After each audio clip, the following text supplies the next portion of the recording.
Welcome to This Explainer. You know, when we talk about history, it's almost always told through the lens of sweeping battles and these colossal armies. But behind every earth-shattering event, there's usually an individual whose specific decisions completely alter the future. Today, we're diving into the staggering scale of World War II, a conflict where literally millions fought and thousands of commanders made critical calls. Yet, amidst all that chaos, historians constantly return to this fascinating debate about the sheer impact of individual leadership.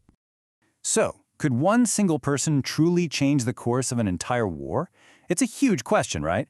I mean, we know Winston Churchill inspired Britain, and Franklin D. Roosevelt turned America into the arsenal of democracy. But there is one guy who kind of stands in a league of his own, a commander whose leadership took a nation that was literally on the brink of total collapse and forged it into the relentless force that would push Nazi Germany all the way back to Berlin. We're talking about Georgy Zhukov. Often called the Soviet Union's greatest military commander, his victories fundamentally changed the outcome of the entire war. Let's kick things off with Section 1, Unlikely Commander, a humble beginning. Absolutely nothing about his early life gave any hint that he'd eventually command millions of troops. Born in 1896 in a small, poor village west of Moscow, Zhukov was a peasant boy who actually started out apprenticed to a furrier, grinding through 15-hour workdays. But check out his trajectory. When World War I kicked off, he joined the Imperial Russian Army, fought bravely and earned medals. Then, as the Russian Empire collapsed into revolution, he transitioned to the Red Army. And here's the thing, he didn't rise up through cozy political connections. Instead, he slowly and methodically climbed the ranks by demonstrating just extreme discipline and a relentless focus on actual results. All of this culminated in a brilliant victory against Japanese forces near Mongolia in 1939. And his rise. It was absolutely vital given what was happening around him at the time. By the late 1930s, the Soviet military was in a devastating crisis. Joseph Stalin had ruthlessly purged his own military commanders. The experienced generals were either imprisoned or executed, and the Red Army was largely viewed by the rest of the world as weak and completely ineffective. But Zhukov, he represented the exact opposite of that chaos. He focused on relentless preparation. He demanded incredibly high standards, studied every single battle, and built this culture of intense discipline. That 1939 victory in Mongolia proved he could seamlessly coordinate infantry, tanks, artillery, and aircraft all in one powerful offensive. For the first time, Stalin actually saw him as a truly capable commander.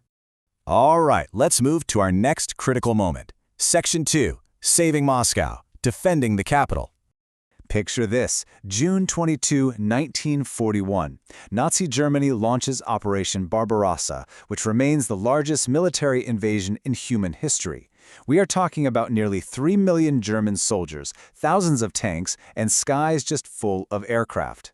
The Soviet Union was crumbling fast, with entire armies being destroyed in mere weeks. So with the German army standing just a short distance from Moscow, Stalin turns to Zhukov.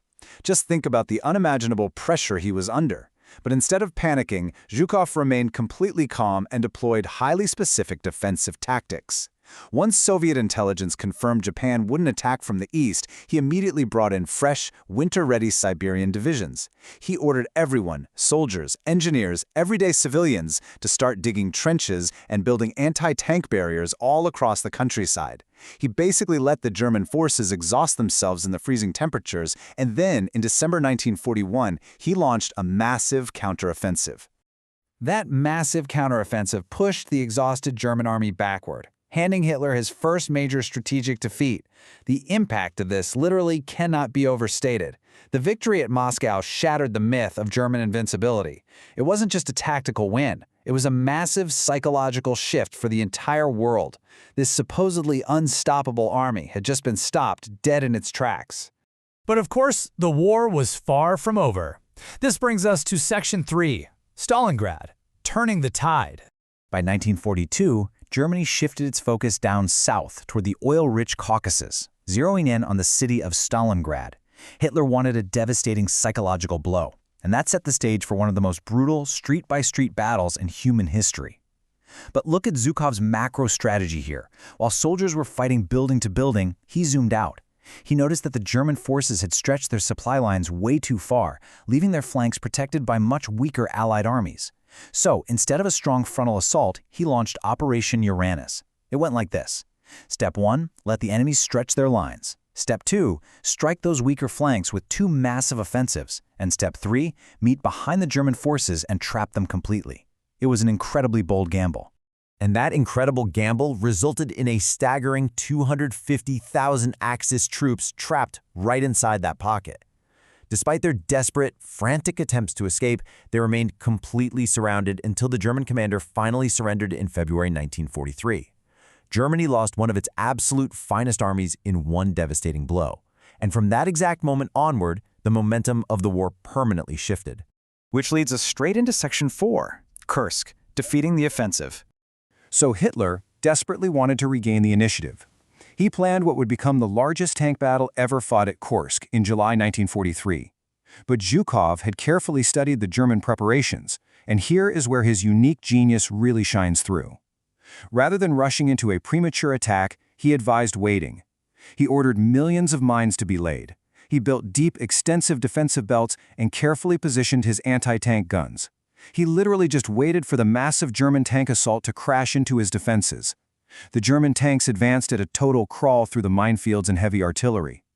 Only after the enemy was completely exhausted did Zhukov finally order a crushing counterattack. It forced a retreat from which the German army would never, ever recover. In fact, they never launched another major offensive on the Eastern Front. The tide had fully turned now, bringing us to Section 5, March to Berlin, the final battle.